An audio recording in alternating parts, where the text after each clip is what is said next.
Good afternoon. It's Wednesday. You're watching CBC News BC and CBC Television. I'm Leanne Young. We are in the CBC Vancouver newsroom. I've got your top stories from around the province. In Victoria, BC's chief coroner is sharing the findings of a report by a panel asked to look into youth suicides.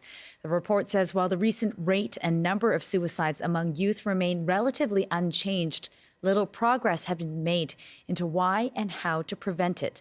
Suicide is the second most prevalent cause of death for children ages 10 to 18 in BC, with the rate of death for Indigenous youth 4 times higher than the provincial rate. Identifying those who are at risk of death by suicide is challenging. The mental, emotional, and physical health factors that are most correlated with suicidal ideation are dynamic and ever-changing, and not all people respond to these shifts in the same manner. Circumstances that may lead one individual to consider or complete suicide may be internalized entirely differently in another.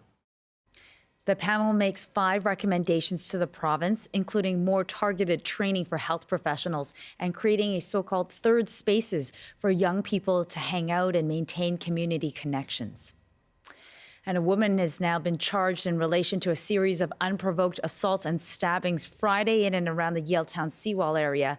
35-year-old Tamara Hamlin is facing 1 charge of assault. 3 people were taken into hospital Friday with minor injuries, with several other victims coming forward over the weekend. All 7 doctors in the maternity ward at Royal Inland Hospital in Kamloops have announced plans to resign. The CEO of Interior Health says she met with the group over the weekend. She says she wants to replace the 7 obstetricians over the next 6 months, but hopes some will agree to stay. They're feeling burnt out. They have scheduling problems in terms of providing sufficient on-call coverage. So they are really feeling challenged. They have collectively said, we want to protect patients. So we are going to work together to make this transition as easy as it possibly can be. It's difficult, but that nothing will change for patients right now. The specialists involved have not yet responded to CBC's request for comment, but the Conservative MLA for Kamloops Centre says doctors in the area have been sounding the alarm for years. The doctors have taken this kind of extreme next step. And really the question right now is from the health minister's perspective is what is she planning to do to try to stabilize maternity care in Kamloops? This has been ongoing for years with no clear plan from the government. Millibar adds cities across BC, including Prince George and Kelowna, are also facing maternity doctor shortages. Health Minister Josie Osborne has not yet responded to CBC's request for an interview. And in Kelowna, the airport there says they are investigating how their public announcement system was hacked by a third party on Tuesday night. The director of operations said pro-Hamas and anti-Donald Trump messages were briefly announced and seen over the airport's display screens. He said a few flights were delayed as a result, but things returned to normal in the evening, and they expect a full day of operations today. And that's it for me for now. I'm Leanne Young. Stay with us. BC Today is up next with Michelle Elliott, and she wants your thoughts on the Blue Jays run, a very, very important game tonight. So call in with those perspectives. Thanks for watching CBC. Much more to come.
Good afternoon. Thank you for joining us. Blue Jays fans are hoping for a comeback.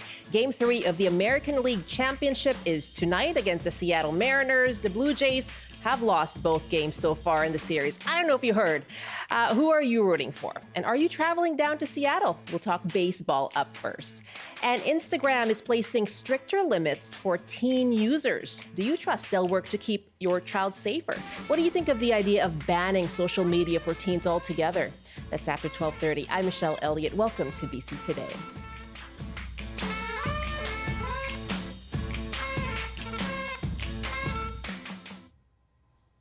Thanks for joining us on radio, TV, and we're live streaming as well. You can call us now. Are you cheering for the Blue Jays or are you a Mariners fan? Are you traveling down to Seattle to watch a game this week? Our numbers are 604-669-3733. That's 604-669-3733. You can also dial 1-800-825-5950 or just hit pound 690 on your cell phone. You can also email bctoday@cbc.ca. And if you're joining us on TikTok, you can leave a comment there.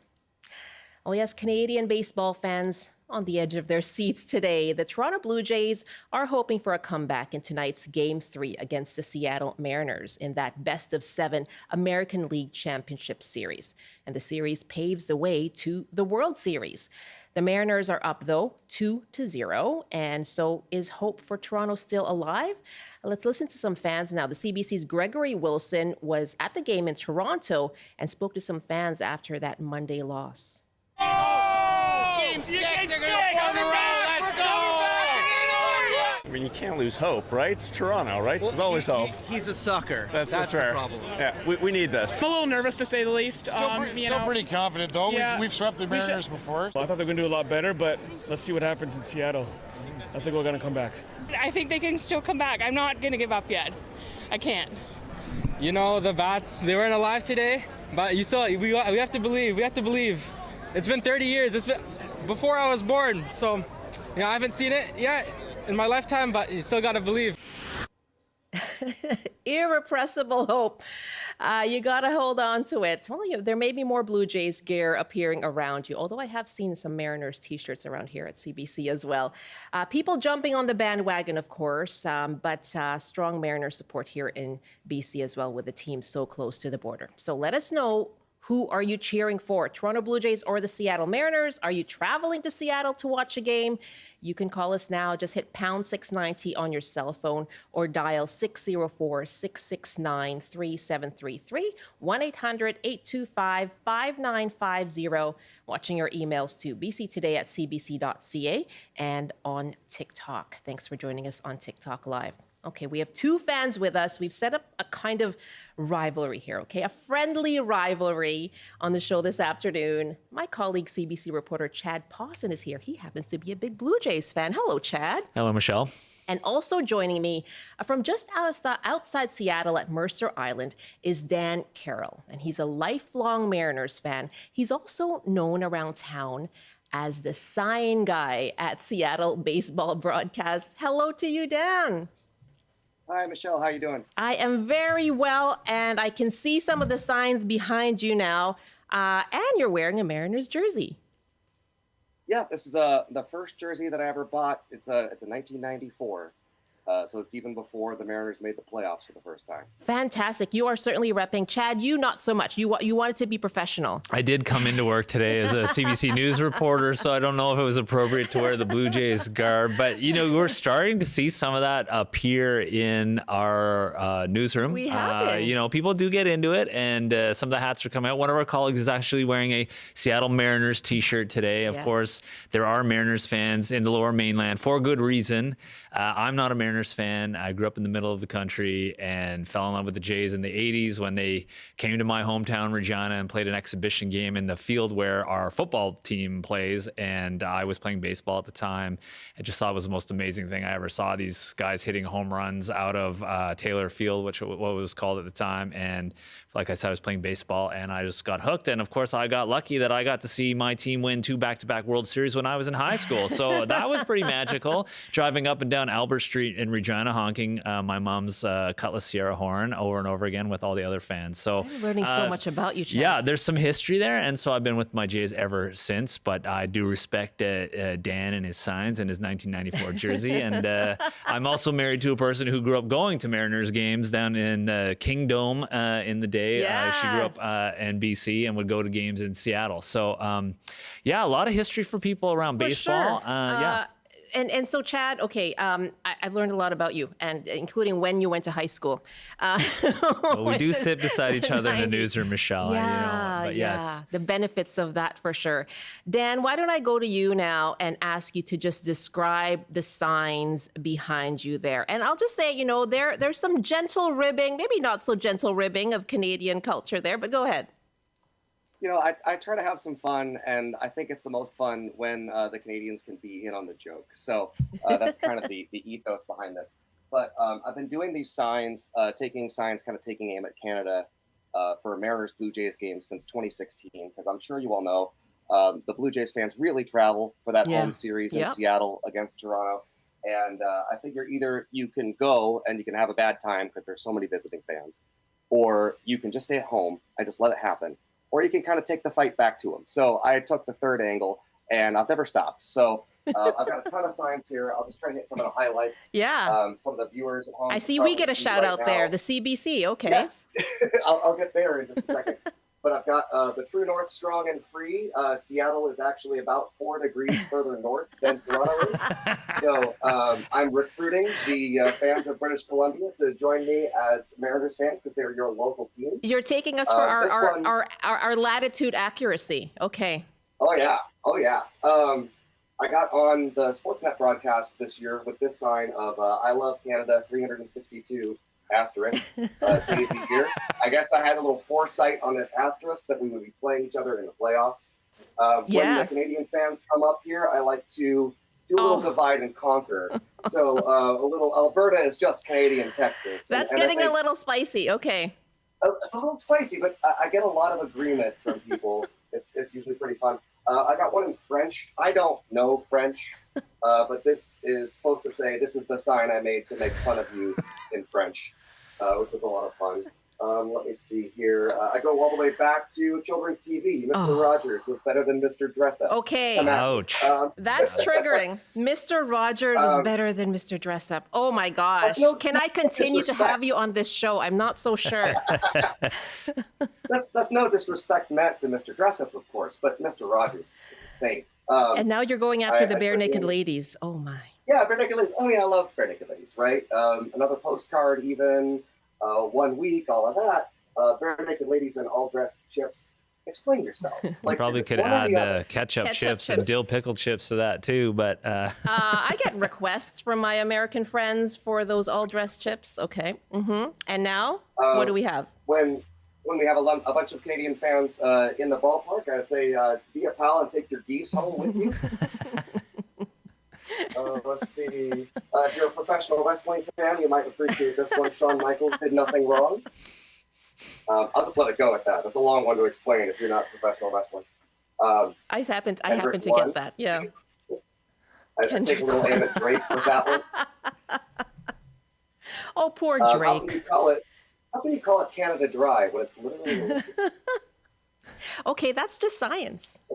I think that's enough. I don't go one more. Dan is ready for this. He's ready. He is ready. I try to be, I try to be pro-America too, but like sometimes it's a bit hard. I know there's a lot going on in the world. But one thing I can be proud of is the fact that we went to the moon. So people who walked on the moon, USA 12, Canada 0. I'm pointing to that scoreboard. And yes, you do watch the CBC. I'm going to leave it at that. Yes. Dan, it's all Cal Raleigh. It's doing a good job for the Mariners. All in good fun, though, right? Like, what do Canadians say? Because yes, a lot of British Columbians do travel down there to watch the games. So, what's the reaction? What's the interaction like with Canadian fans? It's been great. It's usually been really positive. I want to say like 90%, maybe even 95% of the Canadians that I meet doing this get the joke, have a good time with it, appreciate that they're visiting fans in somebody else's ballpark. I figure you guys must be Canucks fans probably, being in Vancouver and everything.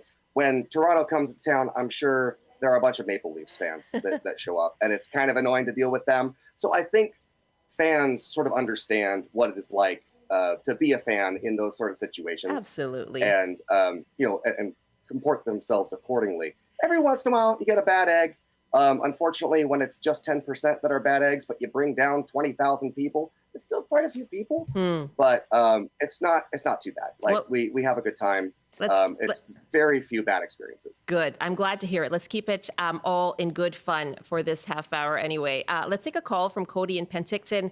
Who are you cheering for, Cody?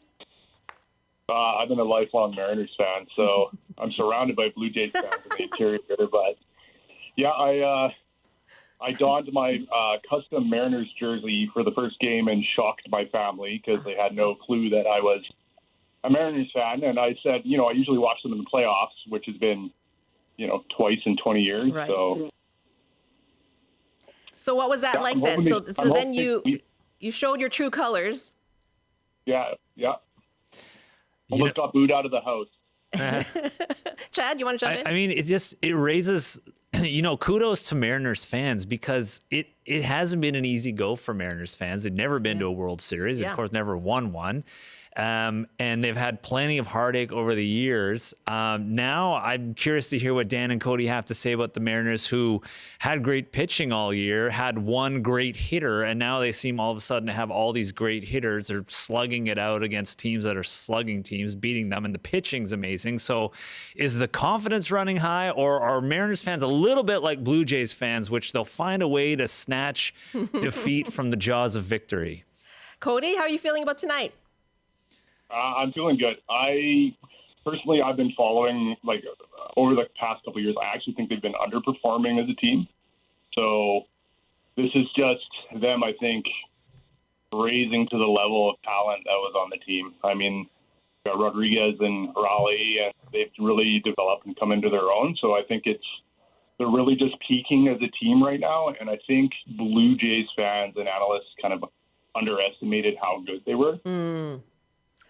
I'm guessing you're staying home for tonight, right? You're not driving down to Seattle.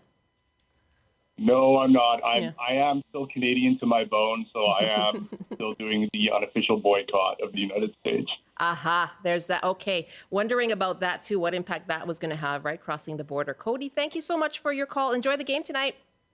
Thank you. That's Cody in Penticton. Love to hear from you. Toronto Blue Jays, Seattle Mariners. Who are you rooting for as we continue the ALCS this week? Game 3 tonight. So, of course, the Blue Jays are down 2-0. I want to know who you're rooting for and what do you think their chances are. Tell us about your origin story as well. Chad just shared his, watching them in Regina as a kid. When did you become a fan of either team? 1-800-825-5950, 604-669-3733. That's 604-669-3733.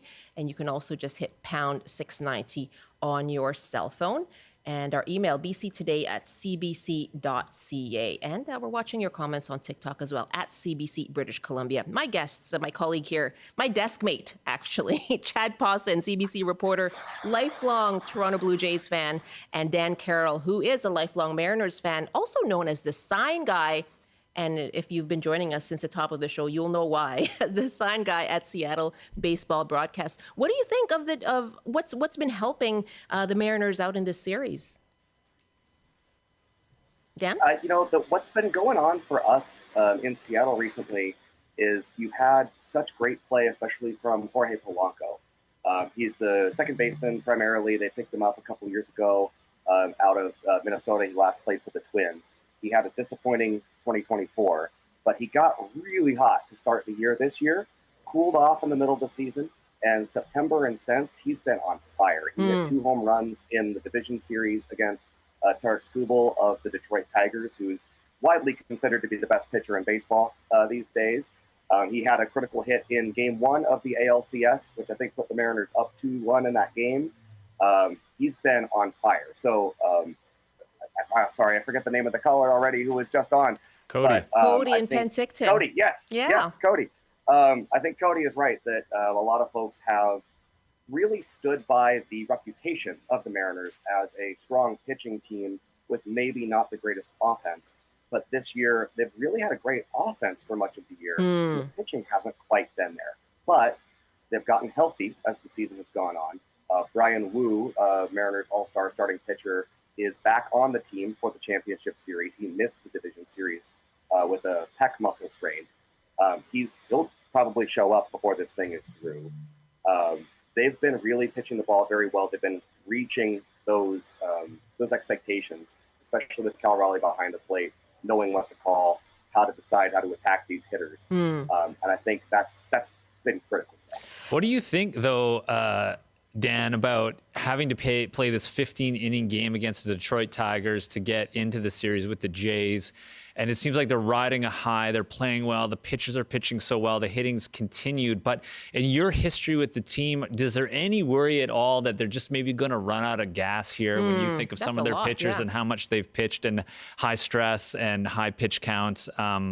You know, as a Jays fan, it's something you worry about is like the ebb and flow of baseball. And are you worried about an ebb and flow here, knowing, you know, you've had an up and down season? That's a good question. And I think about a lot of sort of the different permutations of how teams got to the World Series, how good teams had bad stretches of their season and that kind of thing. You might remember the 2016 World Series between Cleveland and the Chicago Cubs. Cleveland came in with no pitching in that entire postseason, and they managed to gut their way through. You've had teams like the 95 Mariners who made it to the playoffs for the first time, really on the back of Randy Johnson. Randy Johnson, all-time great starting pitcher, really dominated in the division series against the Yankees. He pitched late in Game 5, kind of like this year when the Mariners sent two of their starting pitchers to throw in relief.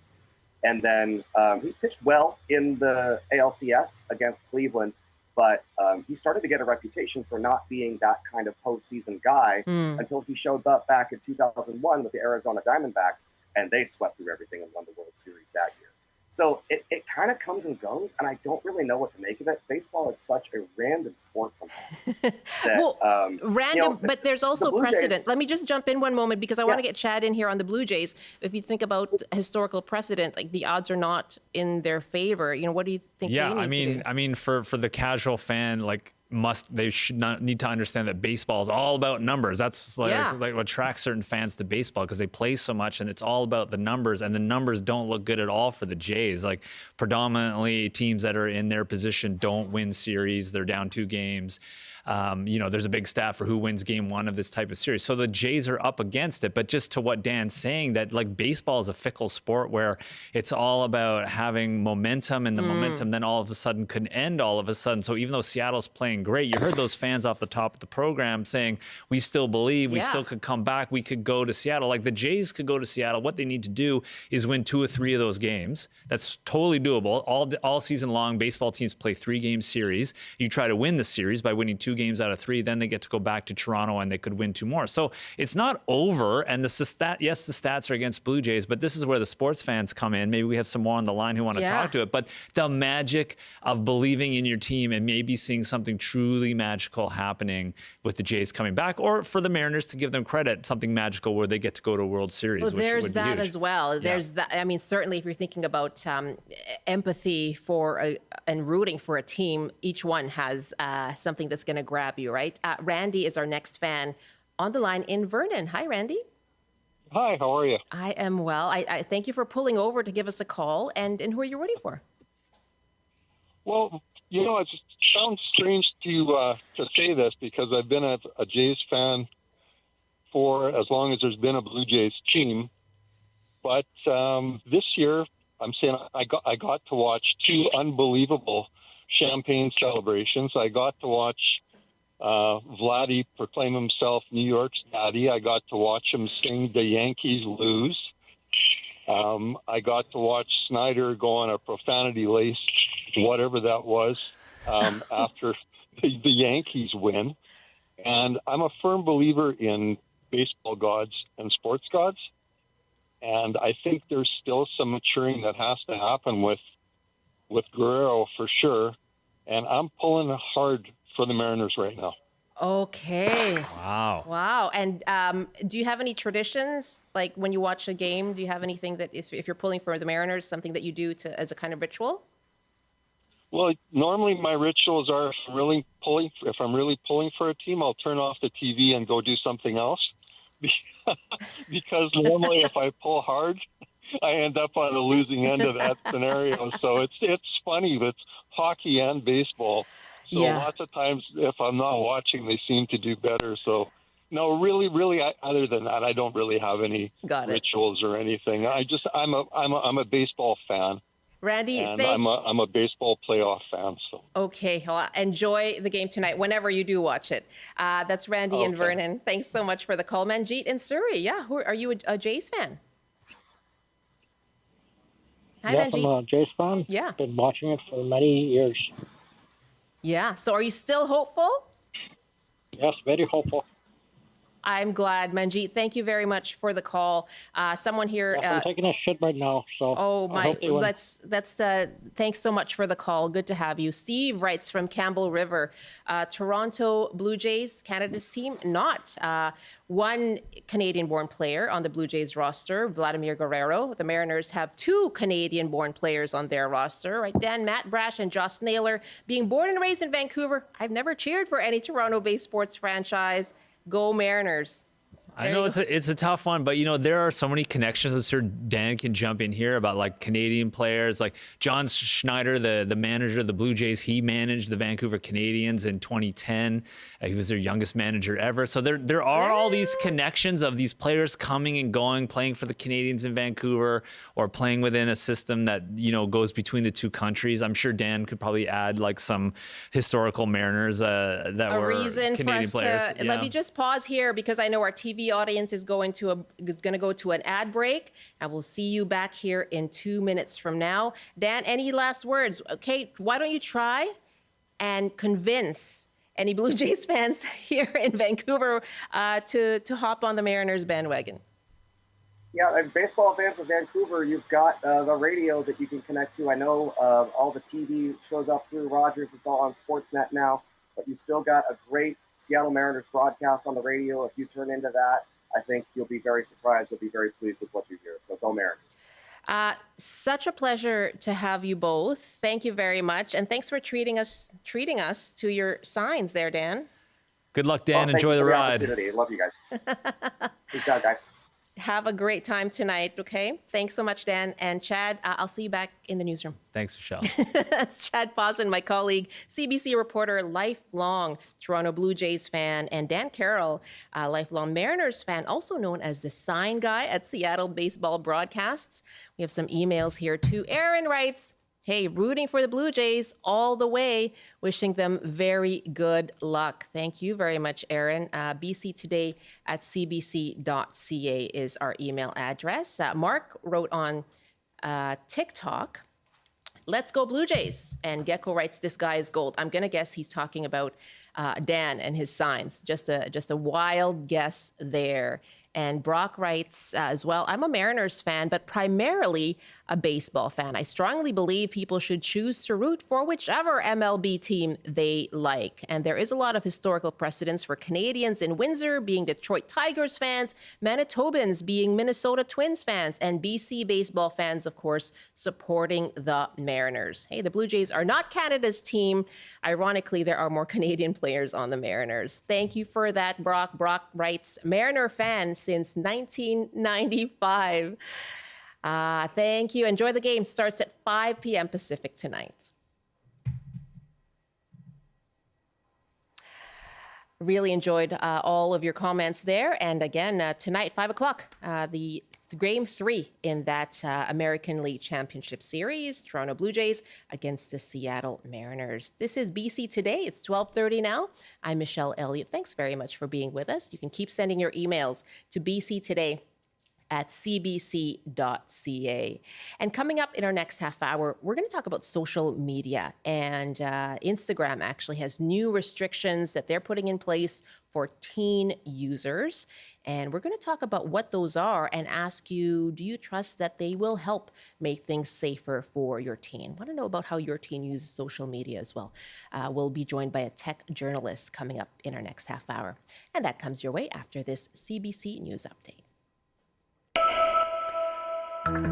Good afternoon. A new report is recommending the creation of a BC risk reduction framework specifically targeting youth suicide in the province. The report, commissioned by BC Chief Coroner Jatinder Baidwan, says there has been little progress in understanding and reducing the risk of youth suicide after a review of 435 cases. The review says suicide ranks second as the most prevalent cause of death for children and youth in BC. Police in Campbell River say a woman is dead after an alleged stabbing. Mounties say the attack early Sunday happened downtown, where a 30-year-old woman died despite life-saving efforts. A nearby patrol officer was able to track down and arrest a 29-year-old suspect. In Vancouver, police say a mother and her child have been taken to the hospital after they were struck by a vehicle while the woman was pushing a stroller. They were hit while crossing Willow at West 16th yesterday. The woman's injuries appear serious, while the child was taken to the hospital for precautionary reasons. And now the forecast on the north coast. Cloudy this afternoon with a high of 13. Highs up to 15 with sunshine and strong winds in the Peace. In the central interior, including Prince George, sunny with a high of 9. Highs around 12 and sunny this afternoon in the Kootenays. In the southern interior, including Kelowna, a mix of sun and cloud with a high of 13. And for Metro Vancouver, Greater Victoria, and the Fraser Valley, mainly sunny this afternoon with highs around 16. That's your CBC News update from Vancouver. Thank you, Rob. It's Rob Zimmerman in the CBC Vancouver newsroom. This is BC Today, and this week we are launching a new series here on the show, digging into the impacts of AI. And on Friday, we'll talk about the youth job market and how artificial intelligence may be impacting the most coveted industries that young people are hoping to go into. I'm going to ask you, how has AI affected your child and you in that job search? And how are young people adjusting to these tech developments? We've spoken to several experts on this issue to get a better sense. And here's what economist Pete Nelson had to say. He's with the Labor Market Information Council. There's this long-term misalignment between the qualifications that students are getting and the qualifications that employers are demanding. With that being said, I do think there are some sectors where the impact of AI is clear and really can't be denied. If you look at something like software engineering, the number of vacancies that we saw in 2025 so far are about 75% below the level that they were at between 2022 and 2024. So that's a massive drop. And that's an area where generative AI has really overperformed expectations in terms of coding. And so when you look at an area like that, I don't think you can really debate that it's having a strong impact. We will have more on that this Friday. And you can call us then to tell us what you make of the state of AI and its impact on the job hunt, especially for young people. Has it helped you or has it thwarted you in your own job search and your child's job search too? If you want to email us ahead of the show on Friday, you can send us your thoughts, bctoday@cbc.ca.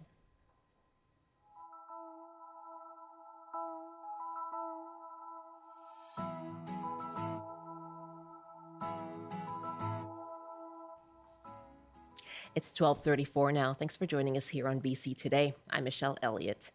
Well, does your teenager have an Instagram account? And that's likely. If so, you'll be interested to know that Meta has introduced new restrictions this week that limit content for teen users to PG-13. And that means a bunch of things. One of them is that teens won't be able to follow certain accounts or won't be recommended posts that could, quote, encourage potentially harmful behaviors. We're going to hear more about that and love to hear from you as well. Do you trust that restrictions can help make social media safer for teens? And what do you think of the idea of banning social media for teenagers altogether? Some countries have done that. Australia is the first to do so. Let us know as well how your teen does use social media. What do they get out of it?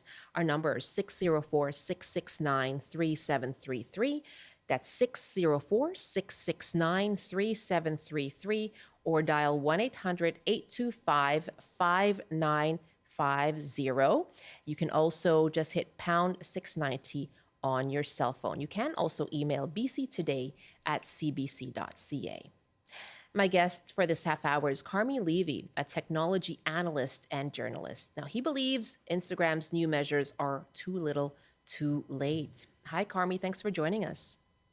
Good to be with you, Michelle. Thanks for having me. Yeah, this is a real, it's a real talker, I think, around people who use social media, whose kids use social media. Can you tell us first off what these restrictions, the new ones, actually are? So this builds on last year's introduction of teen accounts, which essentially forced anyone under the age of 18 to have a teen account. And that had specific restrictions on what they could and could not see, required parental consent to actually have the account in the first place. Parents also had additional controls over their children's activities. It also limited messaging between individuals in that age range and adults to prevent predatory behaviors. And so this announcement builds on that. It uses, as you said in the intro, the PG-13 framework that we're all familiar with from movies, and it applies that to this platform. So we know that it just expanded restrictions. It includes things like sexual content, violence, things that would pose a risk. So, for example, drug paraphernalia, if that's included in the imagery or the video or even the content, the caption that's attached to the material, the artificial intelligence and machine learning within the Instagram platform would conceivably pick that up and restrict it if it is indeed a teen account. And parents with parental consent, some of those restrictions can be relaxed, but again, mom and dad or a caregiver have to be kind of involved in the decision. So it tightens the noose somewhat in terms of controls, but as we've seen from some of the reports since these features first went live last year, it is not 100% science. It's not perfect. It gets things wrong. Problematic content often leaks through. And in some cases, adults who clearly are not teenagers, their accounts are being flagged as teen accounts, and they're having a rather difficult time having that reversed, proving that they are in fact of age. So it's an imperfect solution to a very complex problem. And I don't want to rain on Meta's parade. I applaud the fact that we're moving the bar in the right direction, but let's not kid ourselves. This is a very complex problem. We're not going to solve it just by putting in some arbitrary bans and throwing our hands up and saying, we're done. We're likely never going to get there, and we shouldn't assume that we will. Well, so much to parse out there, but I note that you said, if it is indeed a teen account, and you said some adults have set up their own teen accounts, I imagine teens can also figure their way out, figure their way through, and just set up an account as an adult. That's exactly it. I mean, for the longest time, if you wanted to lie about your age, just put a different birth date when you first sign up for the service, and then pretend you're older than you are. Now, Instagram has implemented artificial intelligence verification of that. So what it'll do, you put a certain date on your birth date, but then it will scan your activities as you use the platform, and it'll try to guess whether, in fact, you are that age. And if it thinks that you are lying about your age, it will then implement those changes and turn it into a restricted account. So technology to kind of address the fact that kids are pretty tech savvy, but I'm a parent of 3, and my kids are, we just finished with their teens, but every time I told them no, in their mind, they were processing that as a yes. And kids will figure out, and that's just parenting, right? And kids will figure out workarounds, and they'll speak to each other, they'll go online, they'll look at TikTok videos to kind of walk them through how to bypass the restrictions. So every time there's this mass ban or mass restriction or using technology to restrict access, there's always kind of a countervailing effort by the mass population to ensure that it doesn't apply to them. And so it applied last year, it's going to apply now as well. And hence your skepticism as to how effective this will be. My guest is Carmi Levy, technology analyst and journalist based in London, Ontario. And we're taking your calls. Instagram has some new restrictions, so they've leveled up their restrictions on teen users. This is Meta, the company behind Instagram, and this means that they're going to limit content to what would be considered PG-13, and that's for teen users or teen accounts, which means that teens won't be able to follow certain accounts. Sensitive content will be limited, and they won't be recommended posts that could include, quote, encourage potentially harmful behaviors. We'd love to hear from you if these kinds of restrictions, if you think that they will help. And let us know if how your own child uses social media as well. I'd love to hear how you approach the issues that can come up. 1-800-825-5950, 604-669-3733, 604-669-3733. And you can also just hit pound 690 on your cell phone. Our email address is bctoday@cbc.ca. And Joanne writes, with a similar point, too little too late. Parents and caregivers are going to have to be hyper vigilant managing what teens post and what they view. Thanks very much for your emails. bctoday@cbc.ca. Again, that's Joanne writing us from Victoria. And so, Carmi, speaking of mass restrictions or these kind of broad measures, Australia has come up with their own solution that they put forward, which is just banning social media for kids under 16. Is that right? Yeah, if you're under 16, as of December 10th, I believe, you will no longer be able to use these services unless there's a reason for it and your parents sign off on it. But essentially, it will be an opt-in. In other words, everyone is opted out immediately. And then if they feel that they want that they should be exceptional to the rule, they can apply to bypass those restrictions. But it's the first significant kind of countrywide ban of any sort of this scale. So Australia is going to be exploring new territory, and what happens in Australia is often used as an example. For example, here in Canada, as we've seen lawsuits against social media companies proceed for the mental health impacts that they have on our kids, they've been using Australia's example as kind of a lead, as a precedent. And we're seeing the European Union follow suit. They're proposing legislation. We're seeing Denmark, Belgium, and we're seeing a number of U.S. states as well. And if they don't go all the way to a full ban, then it's parental restrictions or some other kind of partial solution to this very complex problem. So we're definitely seeing that momentum starting to build, and all eyes are on Australia, as in a little over a month and a half. We are going to see it go into effect, and it'll be interesting to see if the law can, what does that law look like in the day-to-day? Are there sufficient resources at a government level to enforce what they've encoded in law? And again, we're not going to know that until they flip the switch. Yeah, I'd love to hear from our audience on that too. What do you think of the idea of just banning social media for younger users? So you can give us a call on that. It's 604-669-3733 or 1-800-825-5950. Patrick is calling us from Vancouver. And what are your thoughts on restrictions on social media for teen users, Patrick? Hi there. Yeah, I would love to see a full-on ban for teen users. I was talking to your producer there. Just drawing the comparison with other things that we don't allow people under the age of 18 to consume, like cigarettes and alcohol. It's proven that social media is terrible for a developing person, for their mental health. The rate of suicide has gone up, depression, anxiety. So it's unfortunate that we have these lobbyists that work for these companies that don't allow us to pass these laws, but it's very much similar to the seatbelt in cars. We made it mandatory to have seatbelts in cars after a lot of people started dying. So it's kind of sad that we might have to see it get to that point in order to ban social media for kids. For yourself, and do you have any family members that would fall in this category, Patrick? I have 9 nieces and nephews, so yes, definitely. I don't have any kids myself, but I'm very close with all of them. And personally, I don't use social media at all. I think it's terrible. I think it's a waste of time. I think it's pure brain rot. There's much more important things we could be doing with our time. And I do think it's extremely dangerous for young kids. Yeah. Wow. Patrick, thank you very much. That comparison with alcohol and cigarettes, and we know the BC government, it did take steps to put in legislation to enable it to sue social media companies in the same way when it comes to harms. They put that on pause because they've opted to work with social media companies on solutions. So that's kind of being held off for now.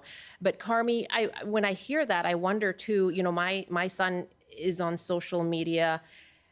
We talk a lot in real life, but it has its uses, right? A lot of schools, clubs, they use that as their means of communicating what's happening at school and that kind of thing. So there are uses for social media for teens too. How do you balance that? There certainly are, you know, for teens, especially in rural areas who suffer from, extreme isolation.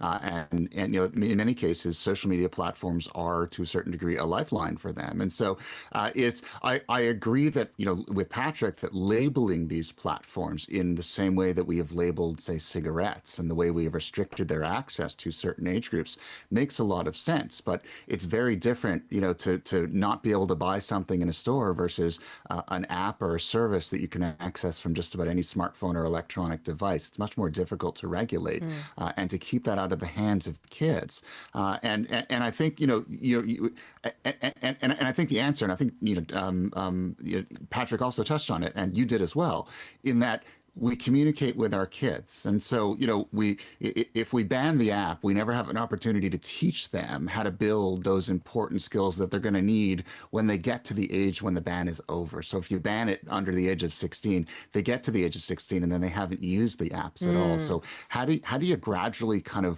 wean them onto these platforms so they have the necessary skills to manage them as adults?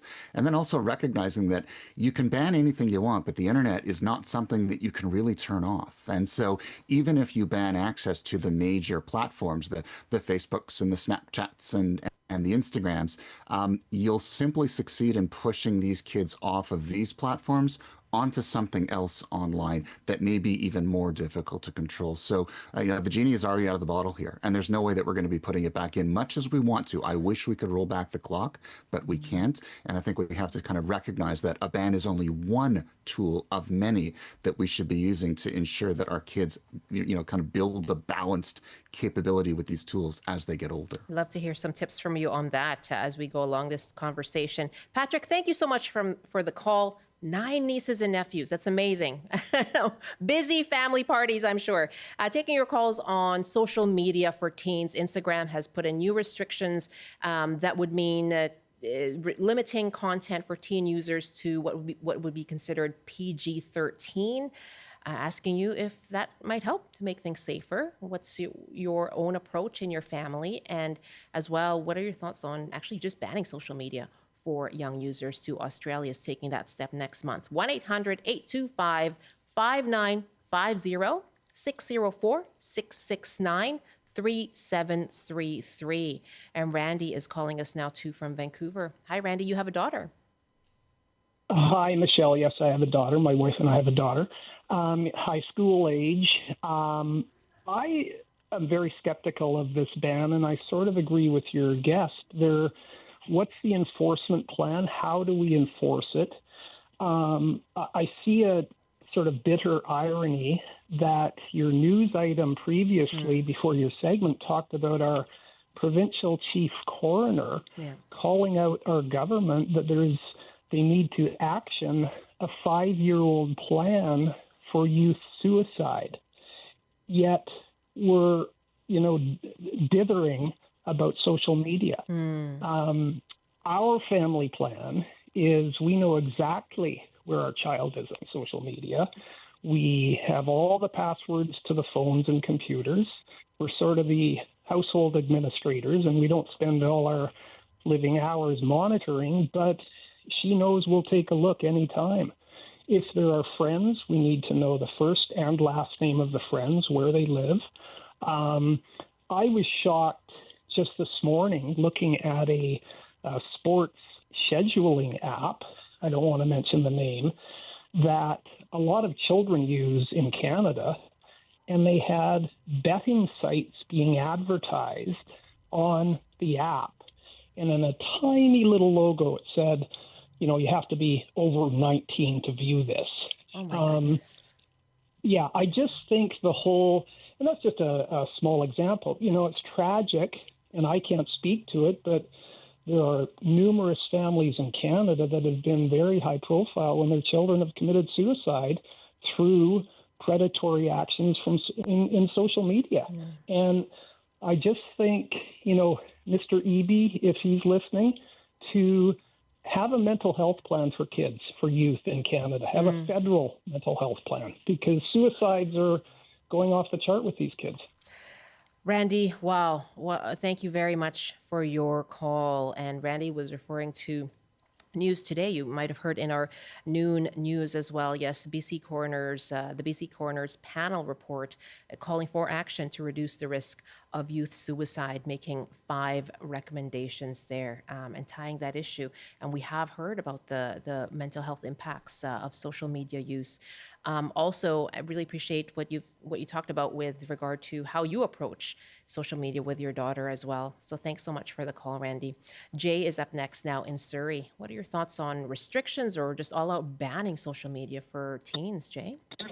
Oh, that's a tough one, because I can see why a country or why our communities would want to ban social media, but I do think that might be a bit of a drastic approach, because as we've heard from other listeners, there are benefits to having social media. Like you said, you can reach out to different communities. You don't feel as isolated, and it's actually kind of the way of the future, whether we like it or not. Unless something drastic happens, we'll be facing AI and social media, and that'll be a way of communication. So outright banning it, it's almost like you're suppressing it. And what will be the buildup once they are 16? These are big questions. And then, when you think about it, you think, well, what really is important? And I think it's the education aspect of it. It's teaching kids at a younger age about, obviously we're strengthening our awareness of mental health, but approaching mental health, approaching how to communicate online, the risks about communicating online. But not to put more pressure on the teachers' backs. So obviously they have a lot to work with right now, our education system. But I really do think it's one of those things that we're just going to have to prepare and brace for, and start teaching kids at a young age in terms of how to navigate it properly. With some of the risks. Yeah, those skills, media literacy, safety online. Jay, really great to hear from you. Thank you so much. Tina, take care. Tina is up next now in Vernon. What are your thoughts on restrictions or bans on social media for teens, Tina? Oh, hi. Can you hear me? Sure. And I understand you're a parent yourself as well. Yes. So I have a preteen daughter, and so I would love a ban on social media. That would be amazing. But I heard your previous callers say, they'll just, find it somewhere else, right? So on Roblox, they'll talk to other people. They'll find it in other ways. But I do work in mental health as well. And I do see the effects, negative adverse mental health effects on youth. Also, comparing themselves to others that they see online where everything looks perfect, but also their attention span. And I work closely with the school district as well, who noticed that attention span that youth have for constantly scrolling videos. Their attention span is about 15 seconds. And so I think that is difficult for youth as well in terms of their ability to learn, to engage and to listen to others with having such a small attention span. But I think it would be great to at least have some limits so that we can, have kids go play outside, have kids play with each other. And like your previous caller said as well, have those conversations about, I would like to have a ban because this is not good for your mental health, because it's not a good way to socialize. Yeah, so that's my thought. Really good to hear from you, Tina. Thank you very much. That the attention span issue there as well. When you're scrolling through, those videos are quick. One last email here from Lowen in Vancouver, who writes that they are addictive by design, social media platforms. The mental health impacts of these apps are now well known. No different from tobacco companies. They have a vested interest in keeping kids hooked to their apps, and they're the next big market. It speaks to how addictive these platforms are that we're twisting ourselves into knots trying to keep these platforms going. We are all addicted. So shut it down. That's from Lowen in Vancouver. Thank you so much. In my last couple of minutes here with you, Carmi, what's some advice? I know you're a big proponent of getting that education, getting the skills down. You're a parent yourself. What's some advice you can share with parents? Because it can be overwhelming. It can be. And I think the solution starts at home. The governments aren't going to save us here. New legislation, bans, that's not going to fix this. It'll certainly help, but it certainly won't go where it needs to go. It starts around the kitchen table with open, honest, frank conversations. I think Randy said it best, right? Have a family plan. So talk with your kids about appropriate use of these technologies and these tools, and model that behavior when you are with them so that you're not endlessly scrolling these apps as well, but you're striving to use them in an appropriate manner. And so if they see you using it, they'll follow your lead. This is how you build strong digital citizens, by working with them as partners, not viewing this as an adversarial thing, because the instant your child thinks that you're going to be punishing them for how they may or may not have used their social media apps or their smartphones is the moment that they go underground. And so by you positioning yourself as a trusted partner in that no judgment zone at home, they'll know they can come to you and talk about anything and not feel that you're staring over their shoulder. That can go an incredibly long way. Then regardless of what happens at a government or a legislative level, you have a very strong foundation from within the home. And then as your kids grow, and then as they get older than the top of the ban age and they get into adulthood, they will have had time to gradually build those skills alongside with you, as opposed to just sort of being exposed to them in a rush after years of not having used them. And so recognize this is a conversation that starts long before the age of 13. Yeah. In fact, as soon as they start going online, this is when you should start modeling those behaviors and talking with them. I have less than a minute, but do you just say, what are you looking at? What are you looking at on social media? That kind of thing? Yeah, exactly. And then sharing what you're looking at and turning it into a conversation and turning it into a shared exploration. And it doesn't always have to be, monitoring and surveillance. It can be, these are some really cool tools that we can use together. Let's find value-added ways to use them because, like social media does have a lot of positives, just like AI has positives, but we have to kind of put the blinkers on and control that usage and identify what we call the use cases, the scenarios where we can really squeeze particular benefit out of it. And if we do that and we show our kids how to do it, in other words, don't just use them mindlessly, don't use them endlessly, but focus on, okay, I've got 5 minutes. Okay. What am I going to get out of this before I put my phone down? They'll follow your lead. Carmi, always so useful and helpful to talk to you. Thank you very much. Appreciate being here. Thanks so much, Michelle. Carmi Levy, technology analyst and journalist.